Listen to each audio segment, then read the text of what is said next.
Agora, no Jornal da Manhã, entrevista. E a gente fala agora sobre educação. Essa semana a rede privada de Joinville retornou às aulas. E na semana que vem são os alunos da rede pública. A cidade ganha um outro ritmo, né, com essa rotina escolar.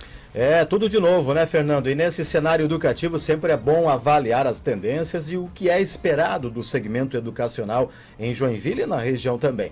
Estamos recebendo um especialista em administração escolar, professor Silvio Jung, que vai comentar um pouquinho para a gente sobre essa retomada também da educação. Professor Silvio, bom dia, bem-vindo, obrigado por estar na Jovem Pan. Muito bom dia, Marquinhos, Fernando, é uma alegria estar aqui na Jovem Pan. Muito bem. Professor, as tendências, né, 2023 na área de educação de Joinville, de Santa Catarina e até do Brasil, ano letivo sendo retomado, o que a gente pode esperar dessa retomada aí, qual a expectativa aí? Bom, eu acho que a gente nem lembra direito, mas esse é um ano em que a gente começa com a normalidade da escola. Verdade. No ano passado, nessa mesma época, nossos alunos ainda retornavam com máscaras. E isso modificou completamente, os anos da pandemia, a dinâmica da escola. Então, neste ano, a gente começa o ano como tem que ser, com todo mundo podendo interagir, com os professores podendo fazer o seu planejamento sem maiores sobressaltos de se podem ou não reunir em grupo, se podem ou não fazer viagem de estudo, se podem ou não ir para o laboratório. Então, essa é uma grande diferença e que é importante para que também a gente consiga colocar os alunos mesmo de novo no patamar que é necessário, ou seja, recuperar alguns conteúdos do ano passado, mas obviamente também seguir em frente e aproveitar as novidades que tem aí no mundo da educação, né? Muito bem. Professor, a gente sabe que os desafios na área da educação são muitos, né? A gente inclusive comenta aqui diariamente no Jornal da Manhã aqui da Jovem Pan. Mas trazendo um pouquinho para Joinville, qual seria um dos maiores desafios ainda, né, a serem superados nessa área de educação aqui em Joinville? Eu acho que nós temos um compromisso aqui que é manter o aluno interessado na educação, né? Para que ele, com tanta concorrência que existe hoje, dos eletrônicos, das ofertas, enfim, também sociais, o tempo de escola é um tempo que precisa fundamentar os conhecimentos, aqueles conhecimentos clássicos que nós todos precisamos ter, além de valores. E com a concorrência que nós temos, dos celulares e tudo mais, a escola conseguir manter a atenção do aluno é um grande desafio. Então é uma dinâmica diária para o professor conseguir ter a atenção do aluno para ele, ou para o conteúdo, para aquilo que ele precisa aprender. Professor, durante a pandemia, a gente teve a questão da aula híbrida, a gente teve só remota, depois não tínhamos presencial e tudo mais. Isso mudou muita coisa, né? A percepção na cabeça do aluno, do professor e tudo mais.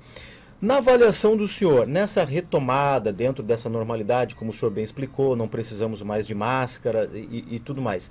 Há uma adaptação necessária que é do corpo docente também, ok? E as instituições têm essa preocupação e já o fazem. Agora, como mudar, né, o mindset do aluno, no sentido de que ele vai para a sala de aula esquecendo pandemia ou esquecendo o que nós passamos durante a pandemia? Como é que se trabalha isso para que a educação não tenha o seu prejuízo natural em razão de um período crítico que a gente passou? É sempre bom a gente lembrar, isso está claro, mas é bom lembrar que a escola, e a sociedade de nenhum jeito, mas a escola em especial, ela não se preparou para atuar durante a pandemia. Ou seja, Perfeito. Esse processo remoto, esse processo em que o aluno estava em casa, o professor estava na escola ou estava em casa também, isso foi no sobressalto. Então, foi um improviso de como conseguir cobrir isso. Mas, quando a gente é desafiado, a gente também aprende muita coisa. Portanto, esse tempo, ele também deixou ensinamentos, e inclusive coisas que foram descobertas que podem continuar sendo aproveitadas na escola agora. Então, muitas dinâmicas, o uso de certos recursos que facilitam, que aproximam o aluno, muitas vezes, do conhecimento e da aprendizagem.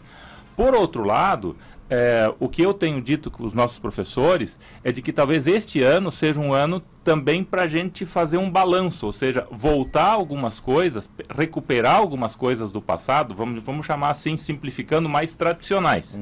Ou seja, o bom hábito de estudo, né, mesmo a boa organização na sala de aula. Então, existe a continuidade, o aproveitamento daquilo que foi feito durante a pandemia, a tecnologia, os recursos que foram sendo aprendidos, né? Fazer um filtro disso que dá para aproveitar, mas também colocar isso junto com alguns clássicos da educação, alguns valores clássicos da educação que devem continuar para a gente assegurar realmente que esse tempo de escola seja proveitoso e que os alunos, ao final dele, possam seguir com conhecimentos necessários. O senhor tocou ali num tema bastante interessante, que é a questão de deixar as aulas mais atraentes para que os alunos possam ter um pouco mais de interesse, né?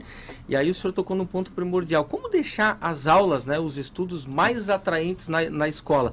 A gente sabe que hoje as distrações, né, como bem mesmo já disse o senhor, tem muitas distrações, tanto em nível de convívios sociais, como na questão dos eletrônicos mesmo. Sim. E aí, o desafio, eu acho que fica redobrado, né? Sim, mas eu acho que aqui a gente tem grandes oportunidades também, né?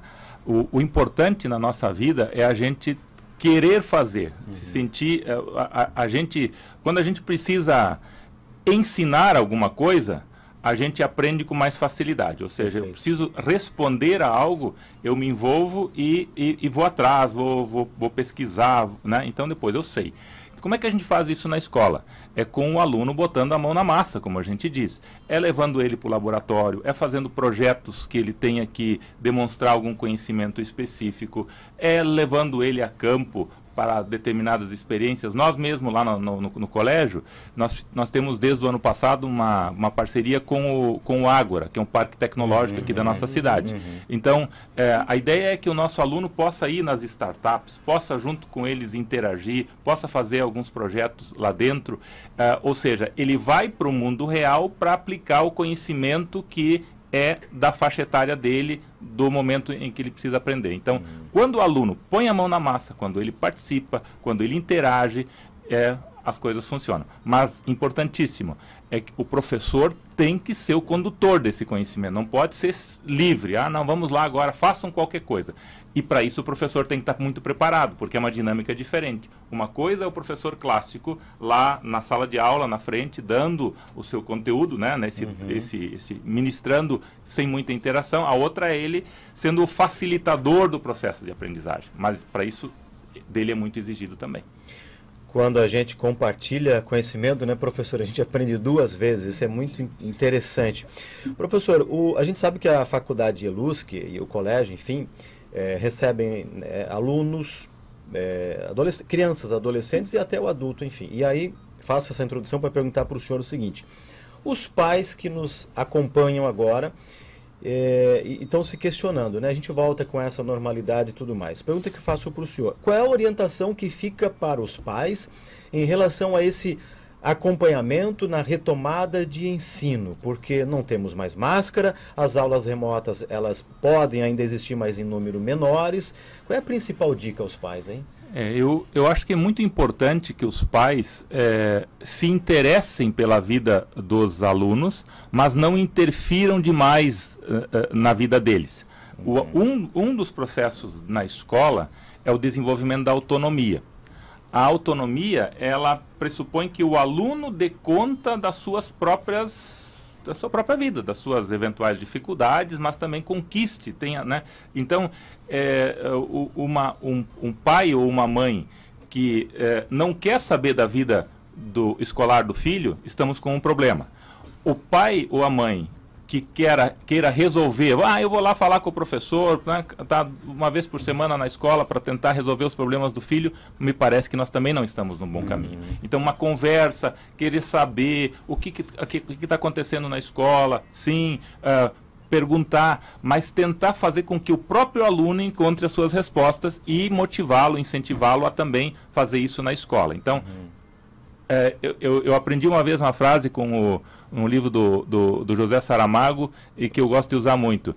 É a gente manter uma distância interessada do processo. Certo, né? certo. Uma distância interessada, ou seja, nem tão perto que a gente não saiba, mas nem tão longe, aliás, nem tão perto que a gente interfira e nem tão longe que a gente não saiba. Perfeito. Professor, vale ressaltar também, né, a gente fala muito sobre a questão da tecnologia, aí vem englobando, né, toda a tecnologia, vem a questão da inteligência artificial, realidade aumentada, realidade virtual, enfim, né?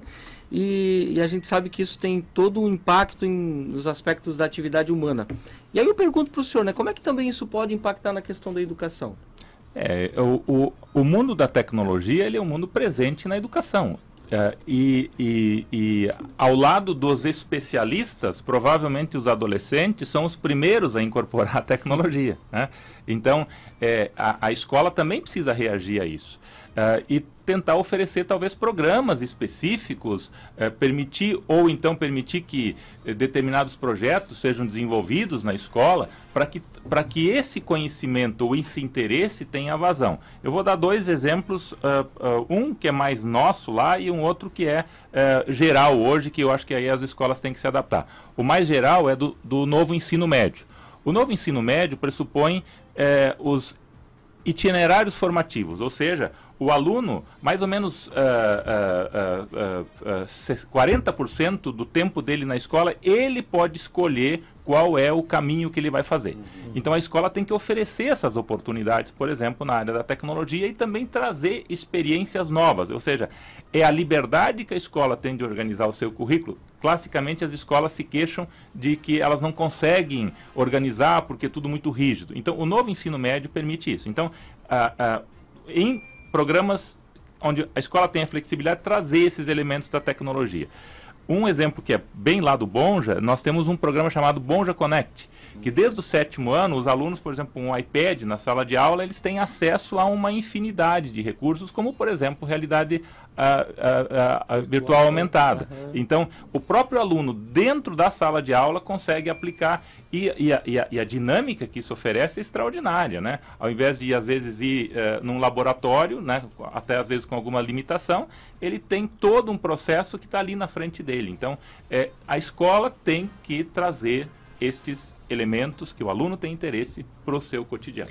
Professor, para a gente finalizar nosso bate-papo, que está muito bom aqui, falar sobre educação é sempre necessário e importante, bom para o aluno, bom para a escola, bom para o professor, bom para a sociedade. O ano passado, ano de eleições, nós tivemos toda a questão da polarização. Início de ano tivemos todas essas situações envolvendo a questão lá do Congresso Nacional e tudo mais. É natural e evidente que ao longo do ano tenhamos discussões sobre a política, sobre a história do Brasil em sala de aula e tudo mais. E aí a pergunta que faço para o senhor: como buscar o equilíbrio, como tratar desses assuntos que, naturalmente, se a gente comenta na nossa casa, entre os amigos, assuntos que vão para a sala de aula também? Eu acho que uma das coisas importantes, e a escola é um lugar em que a gente precisa manter o conhecimento histórico, ou seja, aquele conhecimento acumulado, aquele conhecimento reconhecido. E isso exige também um certo distanciamento.